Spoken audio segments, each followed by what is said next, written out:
ವಿನಂತಿ ಮಾಡ್ಕೊತಿದ್ದೀವಿ. ಭಾರತೀಯ ಜನತಾ ಪಾರ್ಟಿ ಬಾಗಲಕೋಟೆ ಘಟಕದ ವತಿಯಿಂದ ಇದು ಅಧಿಕಾರ ಶಾಶ್ವತ ಅಲ್ಲ. ನೀವೇನಾರು ರೂಲಿಂಗ್ ಪಾರ್ಟಿಯವ್ರು ಕೈಗೊಂಬೆ ಆಗಿ ನೀವೇನಾರು ಕೆಲಸ ಮಾಡಕತ್ತಿದ್ರಿ ಅಂದ್ರೆ ನಿಮ್ಮಂಥ ಮೂರ್ಖರು ಯಾರು ಅಲ್ಲ. ದೇಶ ನಡ್ಸಕತ್ತೀವಿ ನಾವು. ದೇಶದಾಗ ನಮ್ಮ ಸರ್ಕಾರ ಐತೆ ಅನ್ನೋದು ನಿಮ್ಗೆ ಅರಿವು ಇರಲಿ. ನೀವೇನಾರು ಇವ್ರು ಕೈಗೊಂಬೆ ಆಗಿ ಇವ್ರು ಕರಪತ್ರ ಹಂಚುವಂಥ ಕೆಲಸ ಮಾಡಿ ನಿಮ್ಮಂಥ ಸುತ್ತ ಕೆಲಸ ಮಾಡೋರು ಯಾರೂ ಇಲ್ಲ. ಅಧಿಕಾರಿಗಳಿಗೆ ನಾವು ಇವತ್ತು ನೇರವಾಗಿ ಖಡಕ್ ಎಚ್ಚರಿಕೆ ಕೊಡ್ತಾ ಇದ್ದೀನಿ. ಏನು ಅವ್ರು ಗಾಡಿ ಸೀಸ್ ಮಾಡಿದ್ರಿ, ನೀವು ಗಾಡಿ ಸೀಸ್ ಮಾಡ್ರಿ, ಗಾಡಿ ಸೀಸ್ ಮಾಡಿಲ್ಲ, ಅವ್ರಿಗೆ ಅರೆಸ್ಟ್ ಮಾಡಿ ಒದಿಬೇಕ್ರಿ. ಅವ್ರನ್ನ ತೊಗೊಂಬಂದು ಕುರ್ಚಿ ಮೇಲೆ ಕುಂದ್ರಿಸಿ. ನಿಮಗೆ ನಾಚಿಕೆ ಆಗಂಗಿಲ್ಲ? ನಾಚಿಕೆ ಮಾನ ಮರ್ಯಾದೆ ಐತಿ? ಪೊಲೀಸ್ ಸ್ಟೇಷನ್ದಾಗ ಬಂದು ಅಧಿಕಾರ ಅವರೆಲ್ಲ ದೊಡ್ಡವ್ರು ಬಂದು ಪ್ರೆಸ್ ಮೀಟ್ ಮಾಡ್ತಾರೆ. ಏನು ನಮಗೇನು ಅಧಿಕಾರ ಬಂದೇ ಇಲ್ಲ, ನಾವು ಯಾವಾಗ ಅಧಿಕಾರ ನೋಡಿಲ್ಲ, ನಾವು ಸರ್ಕಾರ ಆಳಿಲ್ಲ. ನಿಮ್ಮಂಥ SP ಗಳು DSP ಗಳು CPI ಗಳು ನೋಡಿಲ್ಲ. ನಾವು ರಾಜ ಮರ್ಯಾದೆ ಒಳಗೆ ತರ್ತೀರಿ. ಅವ್ರನ್ನ ಒದಿಬೇಕ್ರಿ. ಈ ಬುಡ್ ತೊಗೊಂಡು ಕಾನೂನು ತಪ್ಪು ಮಾಡಿದ್ರೆ ಯಾರಿಗಾದ್ರೂ ಕಾನೂನು ಒಂದೇ. ನಮ್ಮ ಹುಡುಗರು ತಪ್ಪು ಮಾಡಿದ್ರು ಒದಿಬೇಕು, ಅವ್ರ ಹುಡುಗರು ತಪ್ಪು ಮಾಡಿದ್ರೆ ಒದಿಬೇಕು. ರಾಜ ಆದಿತ್ಯ ಕೊಡಕತ್ತೀರಿ ನೀವೆಲ್ಲ. ನೋಡ್ರಿ, ಕಾಂಗ್ರೆಸ್ನವ್ರು ಹತಾಶ ಆಗಿದ್ದಾರೆ. CM ಸಿದ್ದರಾಮಯ್ಯನವರು ನಿನ್ನೆ ಹೊಂಟಿದ್ರು. ಸೋಲ್ತೀವಿ ಅನ್ನೋದು ಗೊತ್ತಾಗ ಮತ್ತೆ ಯಾರ್ದು ಜಂಡವ್ರು ಯಾರು? ನಿಮ್ಮ ಸೋಲು ಖಚಿತ. ನೀವು ದುಡ್ಡಿನಿಂದ ಅಧಿಕಾರ ನಡೆಸಕತ್ತೀರಿ, ಅಧಿಕಾರಿಗಳನ್ನು ದುರುಪಯೋಗ ಮಾಡ್ಕೊಳಕತ್ತೀರಿ. ನಾವಿವತ್ತು ಖಂಡನೆ ಮಾಡ್ತಾ ಇದ್ದೀವಿ ಬಾಗಲಕೋಟೆ ವತಿಯಿಂದ. ಈ ಅಧಿಕಾರ ಭಾಳ ದಿವಸ ನಡೆಯಂಗಿಲ್ಲ, ಹೋಗ್ತೀರಿ ಹಾಳಾಗೆ. ಗೆಲ್ಲುವ ಶತಸಿದ್ಧ. ನೀವು ನಮ್ಮ ವಿದ್ಯಾರ್ಥಿಗಳಿಗೆ ಭಯ ಹುಡ್ಸುವಂಥ ಕೆಲಸ ಮಾಡಕತ್ತೀರಿ. ವಿದ್ಯಾರ್ಥಿಗಳ ಅನ್ಸಾಕತ್ತೀರಿ. ನೀವು ಅಲ್ಲಿ ಹೋಗಿ ಇದನ್ನೆಲ್ಲ ಟಿವಿಯಾಗ ನೋಡಿ, ಪೇಪರ್ನಲ್ಲಿ ನೋಡಿ. ವಿದ್ಯಾರ್ಥಿಗಳು ಏನು ತಿಳ್ಕೊತಾರೆ? ನಾಳೆ ವೋಟಿಂಗ್ ಹೆಂಗೆ ಬರ್ತಾರೆ? ಒಂದು ಮಾತು ಹೇಳಕತ್ತೀವಿ. ಎಲ್ಲ ಹಳ್ಳಿಗೊಳಗೆ ಹೋಗಿವಿ ನಾವು. ಹಳ್ಳಿಗೊಳಗೆ ನಮ್ಮ ಮೆರವಣಿಗೆ ಹೋಗೋತ್ತೆ ಅಡ್ಡಡ್ಡ ಗಾಡಿ ತೊಗೊಂಬಂದು ಬೈಕ್ ರ್ಯಾಲಿ ಮಾಡಿ ನಮ್ಮ ಮೆರವಣಿಗೆ ನಿಂದ್ರಿಸೋಂಥ ಕೆಲಸ ಮಾಡಿರಿ. ಅಲ್ಲಿ ಏನಾರ ನಮ್ಮ ನಾಯಕರು ನಮ್ಮ ಮಕ್ಕಳಿಗೆ, ನಮ್ಮ ಹುಡುಗರಿಗೆಲ್ಲ, ನಮ್ಮ ಕಾರ್ಯಕರ್ತರಿಗೆಲ್ಲ ಸಮಾಧಾನ ಹೇಳಲಿಕ್ಕಂದ್ರೆ ಲಾ ಆ್ಯಂಡ್ ಆರ್ಡರ್ ಕೆಡ್ತಿತ್ತು. ಇವತ್ತಿನ ದಿವಸ ಊರೆಲ್ಲ ಹೊತ್ತು ಉರಿತಿತ್ತು. ನಿಮಗೂ ಅದೇ ಬೇಕಾಗ್ಯದ. ನಮ್ಮ ಮನಸ್ಸು, ನಮ್ಮ ಕೆಲಸ ಡೈವರ್ಟ್ ಆಗೋದು ಬೇಕಾಗ್ಯದ. ನಿಮ್ಮ ಕೆಲಸಕ್ಕೆ ದುಡ್ಡು ಹಂಚಕ್ಕೆ ಅನುಕೂಲ ಮಾಡ್ಕೋಬೇಕಾಗ್ಯದ.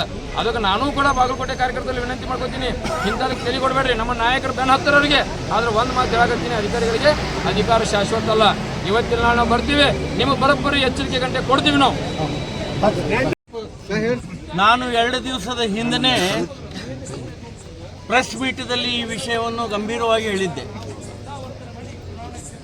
ಯಾವಾಗ DK ಶಿವಕುಮಾರ್ DCM ಅವರು ಖುಲ್ಲಾ ನಾವು ವಿದ್ಯಾರ್ಥಿಗಳಿಗೆ ಭಾರತೀಯ ಜನತಾ ಪಾರ್ಟಿ ಪರವಾಗಿ ಅವರು ವೋಟ್ ಹಾಕ್ತಾರೆ ಅನ್ನತಕ್ಕಂಥ ಕಲ್ಪನೆಯಿಂದ ಅವರನ್ನು ಅರೆಸ್ಟ್ ಮಾಡ್ತೀವಿ ಅನ್ನತಕ್ಕಂಥ ಮಾತನ್ನು ಹೇಳಿದ್ದು 2 ದಿವಸದ ಹಿಂದೆ ನಾನು ಪತ್ರಿಕಾ ಪ್ರಕಟಣೆಯಲ್ಲಿ ಮಾತಾಡುವಾಗ ಹೇಳಿದ್ದೆ. ಮತ್ತು ಅದು ಇವತ್ತು ಸತ್ಯ ಮಾಡಿ ತೋರಿಸಿದ್ದಾರೆ. ಇವತ್ತು ಪೊಲೀಸ್ ವ್ಯಾನದಲ್ಲಿ ಕರಪತ್ರಗಳನ್ನು ತೆಗೆದುಕೊಂಡು ಹೋಗ್ತಾರೆ. ಅದಕ್ಕಾಗಿ ಅವರು ಇಷ್ಟು ಖುಲ್ಲಾ ಪೊಲೀಸ್ ಸ್ಟೇಷನ್ದಲ್ಲಿ ಬಂದು ಒಂದು ಪ್ರೆಸ್ ಮೀಟ್ ಮಾಡ್ತಾರೆ. ಪೊಲೀಸ್ ಸ್ಟೇಷನ್ದಲ್ಲಿ ಪ್ರೆಸ್ ಮೀಟ್ ಮಾಡ್ತಾರೆ. ನೀವು ಅಲ್ಲಿ ಕೇಳಕ್ಕೆ ಬಂದರೆ ನಾನು ಪ್ರಿಮ್ಯಾಸಿಸ್ ಬಿಟ್ಟು ಹೊರಗೆ ಬಂದೆ, ಮಾಡಬಾರ್ದು ಅಂತ.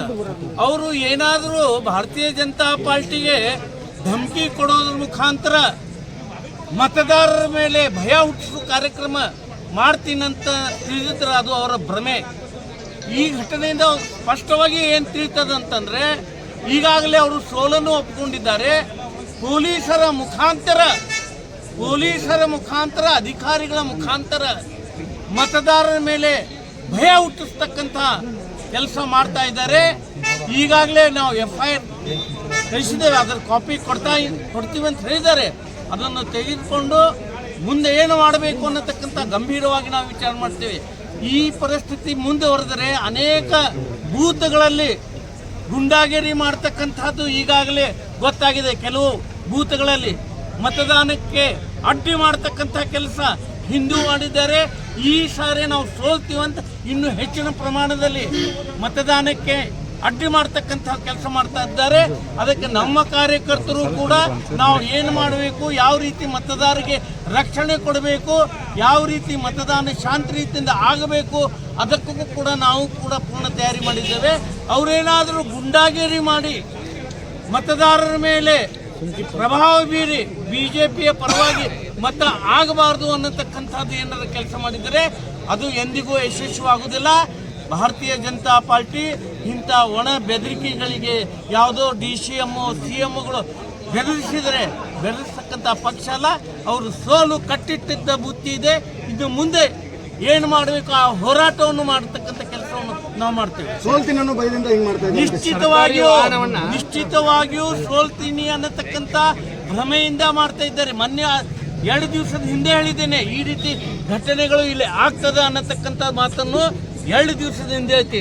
ಸೋಲು ಅವರಿಗೆ ಗೊತ್ತಾಗ್ಬಿಟ್ಟಿದೆ.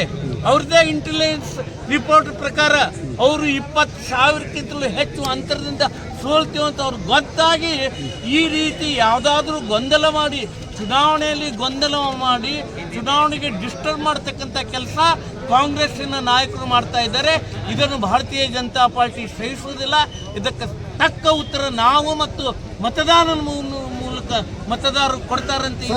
ಈಗ ಅವರು ಅನ್ಯ ಕೋಮಿನವರು ಆದರೂ ಕೇಸರಿ ಶಾಲೆ ಹಾಕೊಂಡು ಬಂದಿದ್ರು. ಉದ್ದೇಶಪೂರ್ವಕವಾಗಿ ಕೇಸರಿ ಶಾಲೆ ಯಾಕೆ ಹಾಕ್ತಾ ಇದ್ದಾರೆ ಅಂತಂದ್ರೆ ಅಟೆನ್ಷನ್ ಡೈವರ್ಟ್ ಮಾಡಬೇಕು, ಗೊತ್ತಾಗಬಾರ್ದು.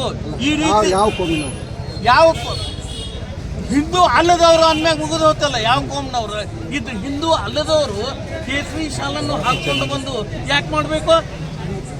ನಿಮ್ಮ ಐತಲ್ಲ ನಿಮ್ಮ ಡ್ರೆಸ್ಸು, ಆ ಡ್ರೆಸ್ ಹಾಕ್ಕೊಂಡು ಬರಬೇಕಾಗಿತ್ತು. ನೀವು ಜನರಲ್ಲಿ ಗೊಂದಲ ನಿರ್ಮಾಣ ಮಾಡೋದ್ರ ಸಲುವಾಗಿ ಈ ರೀತಿ ಅನೇಕ ಸಲ ಹಿಂದೂ ಮಾಡಿದ್ದಾರೆ. ಇದೇನು ಬಹಳ ದೊಡ್ಡ ಸಮಸ್ಯೆ ಏನಲ್ಲ, ಇದಕ್ಕಿಂತ ದೊಡ್ಡ ಸಮಸ್ಯೆಯನ್ನು ನಾವು ಎದುರಿಸಿದ್ದೀವಿ. ಇದು ಏನು ಈಗ ಅವರು ಸೋಲಿನ ಸಲುವಾಗಿ ಮಾಡಕತ್ತಾರೆ, ಅವ್ರಿಗೆ ಸೋಲು ನಿಶ್ಚಿತವಾಗಿದೆ. ಇದಕ್ಕೆ ನಾವು ಇದು ಗಂಭೀರವಾಗಿ ತಗೋತೀವಿ. ಈಗ FIR ಕೊಡ್ತಾ ಇದ್ದಾರೆ, ನಮ್ಮ ವಕೀಲರು ಇದ್ದಾರೆ ಒಳಗಡೆ, FIR ತೊಗೊಂಡು ಬರಲಿ. ನಾವು ಇವತ್ತು ರಾತ್ರಿ ಕೂಡ್ತಾ ಇದ್ದೇವೆ, ವಿಚಾರ ಮಾಡಿ ಮುಂದೆ ಏನು ಮಾಡಬೇಕು ಅನ್ನತಕ್ಕಂಥ ನಿರ್ಣಯ ಮಾಡ್ತೇವೆ. ಕಾರ್ಯಕರ್ತರು ಭಾರತೀಯ ಜನತಾ ಪಾರ್ಟಿಯ ಹೆಸರಿನ ಮೇಲೆ ಮತ್ತು ನಮ್ಮ ಅಭ್ಯರ್ಥಿಯ ಭಾವಚಿತ್ರವನ್ನು ಹಾಕಿಕೊಂಡು ಕೆಲವೊಂದಿಷ್ಟು ಪಾಂಪ್ಲೆಟ್ಸ್ ಮಾಡಿಸಿ ಮತದಾರರ ಮೇಲೆ ಅವುಗಳನ್ನು ಕೊಡೋದ್ರ ಮುಖಾಂತರ ನೀವು ಮತದಾನ ಮಾಡಬೇಡ್ರಿ, ಮತದಾನ ಮಾಡೋದ್ರಿಂದ ನೀವು ಜೈಲಿಗೆ ಹೋಗ್ಬೇಕಾಗುತ್ತೆ ಅಂತಕ್ಕಂಥ ಬೆದರಿಸುವಂಥ ಕೆಲಸವನ್ನು ಕಾಂಗ್ರೆಸ್ಸಿನ ಕಾರ್ಯಕರ್ತರು ಮಾಡ್ತಾಯಿದ್ದಾರೆ. ಅವರು ಕಾಲೇಜಿಗೆ ಹೋಗಿ ವಿದ್ಯಾರ್ಥಿಗಳಿಗೆ ಆ ಪಾಂಪ್ಲೆಟನ್ನು ಹಂಚುವಂಥ ಕೆಲಸ ಮಾಡ್ಯಾರ, ಹಾಸ್ಟೆಲ್ಗಳಿಗೆ ಹೋಗಿ ವಿದ್ಯಾರ್ಥಿಗಳಿಗೆ ಆ ಪಾಂಪ್ಲೆಟ್ ಹಂಚುವಂಥ ಕೆಲಸ ಮಾಡ್ಯಾರ.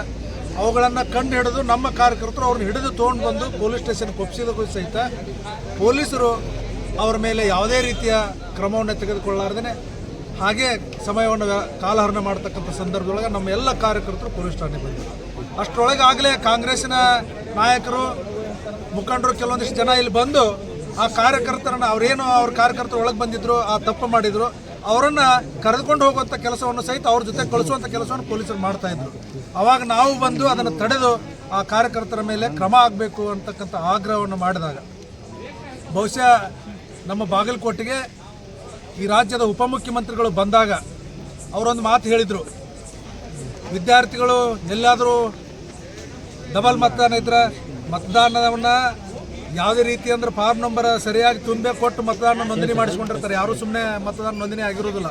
ಅದರ ಅರಿವಿರಲಾರ್ದೇ ನಿಮ್ಮನ್ನು ಬಂಧಿಸ್ತೀವಿ ಅಂತಕ್ಕಂಥ ದಬ್ಬಾಳಿಕೆ ಮಾತನ್ನು ಹೆದರಿಸುವಂಥ ಕೆಲಸವನ್ನು ಉಪಮುಖ್ಯಮಂತ್ರಿಗಳೇ ಮಾಡಿ ಹೋಗಿದ್ದಾರೆ ಇಲ್ಲಿ. ಆ ಕಾರಣಕ್ಕೆ ಇವತ್ತಿಲ್ಲಿ ಕಾಂಗ್ರೆಸ್ ಕಾರ್ಯಕರ್ತರು ಅದರಿಂದ ಪ್ರಚೋದನೆಗೊಂಡು ಮತ್ತಷ್ಟು ಈ ಕೆಲಸವನ್ನು ಮಾಡ್ತಾ ಇದ್ದಾರೆ.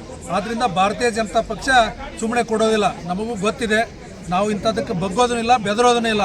ನೀವು ಪೊಲೀಸರನ್ನ ಇಟ್ಕೊಂಡು ಇವತ್ತಲ್ಲೇ BVS ಕ್ಯಾಂಪಸ್ ಒಳಗೆ ಹೋಗಿ ಆ ಒಂದು ಸರ್ಕಾರಿ ವಾಹನದೊಳಗೆ ಕಾಂಗ್ರೆಸ್ ಅಭ್ಯರ್ಥಿಯ ಪಾಂಪ್ಲೆಟ್ಸನ್ನು ತೆಗೆದುಕೊಂಡು ಹಂಚತಕ್ಕಂಥ ಕೆಲಸವನ್ನು ಕೊಡ್ತಕ್ಕಂಥ ಕೆಲಸವನ್ನು ಸಹಿತ ಮಾಡಿದ್ದಾರೆ. ಆದ್ದರಿಂದ ಆ ಸರ್ಕಾರಿ ವಾಹನವನ್ನು ಸೀಸ್ ಮಾಡಬೇಕು, ಆ ಸಂಬಂಧಪಟ್ಟ ಅಧಿಕಾರಿಯನ್ನು ಸಸ್ಪೆಂಡ್ ಮಾಡಬೇಕು ಅಂತಕ್ಕಂಥ ಆಗ್ರಹವನ್ನು ಸಹಿತ ನಾವು ಮಾಡಿದ್ವಿ. ಯಾವ ಇಲಾಖೆಗೆ ಸೇರಿದ್ದಾರೆ?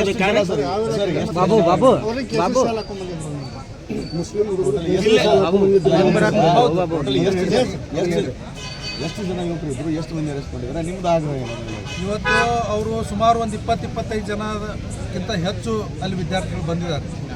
ಆ ಸಂದರ್ಭದೊಳಗೆ ನಮ್ಮವರು ಒಂದು 5ರಿಂದ 6 ಜನರನ್ನ ಅವ್ರು ಕರ್ಕೊಂಡು ತೊಗೊಂಡು ಬಂದಿದ್ದಾರೆ. ಅವರು ಕೇಸರಿ ಶಾಲನ್ನು ಹಾಕ್ಕೊಂಡು ಒಳಗೆ ಬಂದು ಆ ರೀತಿಯ ಪಾಂಪ್ಲೆಟನ್ನು ಹಂಚುವಂಥ ಕೆಲಸ ಮಾಡುವ ಸಂದರ್ಭದೊಳಗನ ನಮ್ಮ ಕಾರ್ಯಕರ್ತರು ಅವ್ರನ್ನ ಹಿಡಿದು ತಗೊಂಡು ಬರುವಂಥ ಕಾರ್ಯವನ್ನು ಮಾಡಿದ್ರು. ಯಾವ ಇಲಾಖೆಗೆ ಸೇರಿದ್ದಾರೆ ಅದು ವೆಹಿಕಲ್? CPI ಮುರುಗುಂಡಿ ಅವರು 5 ಜನ ಹುಡುಗರನ್ನ ಜೀಪ್ನಾಗ ರಕ್ಷಣೆ ಮಾಡಿ ಕರ್ಕೊಂಡು ಬಂದಿದ್ದಾರೆ. CPI ಅವರ ಜೊತೆಗೆ ನಮ್ಮ ಕಾರ್ಯಕರ್ತರು ಅವ್ರು ಕರೆದು CPI ಅವ್ರಿಗೆ ವಿಷಯ ಗೊತ್ತಾಗಬೇಕಾದ್ರೆ ನಮ್ಮ ಕಾರ್ಯಕರ್ತರೇ ಇಲ್ಲಿ ಈ ರೀತಿ ಕೆಲಸ ನಡೆದಿದೆ ಬರ್ರಿ ಅಂತೇಳಿ ಹೇಳಿ ಅವ್ರನ್ನ ಕರೆಸಿ ಅವ್ರ ಜೊತೆಗೆ ಬಂದು ಇಲ್ಲಿ ಕುಳಿತಿದ್ದಾರೆ. ಸರ್, ಯಾವ ಇಲಾಖೆಗೆ ಸೇರಿದ್ದದು ವಾಹನ? ಕರ್ನಾಟಕ ಸರ್ಕಾರ ಅಂತೇಳಿ ಆ ವಾಹನದ ಮೇಲಿದೆ, ತಹಸೀಲ್ದಾರ್ ಕಾರ್ಯಾಲಯ ಇದೆ ಅನ್ನೋದಂತ ಮಾಹಿತಿ ಇದೆ. ನನಗೂ ಪೂರ್ಣ ಪ್ರಮಾಣದ ನಾನು ತಿಳ್ಕೊಂಡಿದ್ದೀನಿ. 6 ಜನ ಇಲ್ಲಿ ಒಳಗಡೆ ಇದ್ದಾರೆ. ಕಂಪ್ಲೇಂಟ್ ಮಾಡೋ ವಿಚಾರ FIR ಕೊಡ್ತೀವಿ ಅಂತ ಹೇಳಿದ್ದಾರೆ. FIR ಕೊಡಲಿ ಅನ್ನೋ ಕಾರಣಕ್ಕೆ ಇಲ್ಲಿ ಕುಂತಿದ್ವಿ. ಈಗ ಇನ್ನೊಂದು 5-10 ನಿಮಿಷದೊಳಗೆ FIR ಕೊಡ್ತೀವಿ ಅಂತ ಹೇಳಿದ್ದಾರೆ. ನೀವು ದೂರ ಅರ್ಜಿ ಕೊಟ್ಟಿದ್ದೀವಿ. ರೇಟಿಂಗ್ FIR ಕೊಡ್ತಾರೆ. ಇನ್ನೊಂದು 5 ನಿಮಿಷ ಕೊಡ್ತೀವಿ.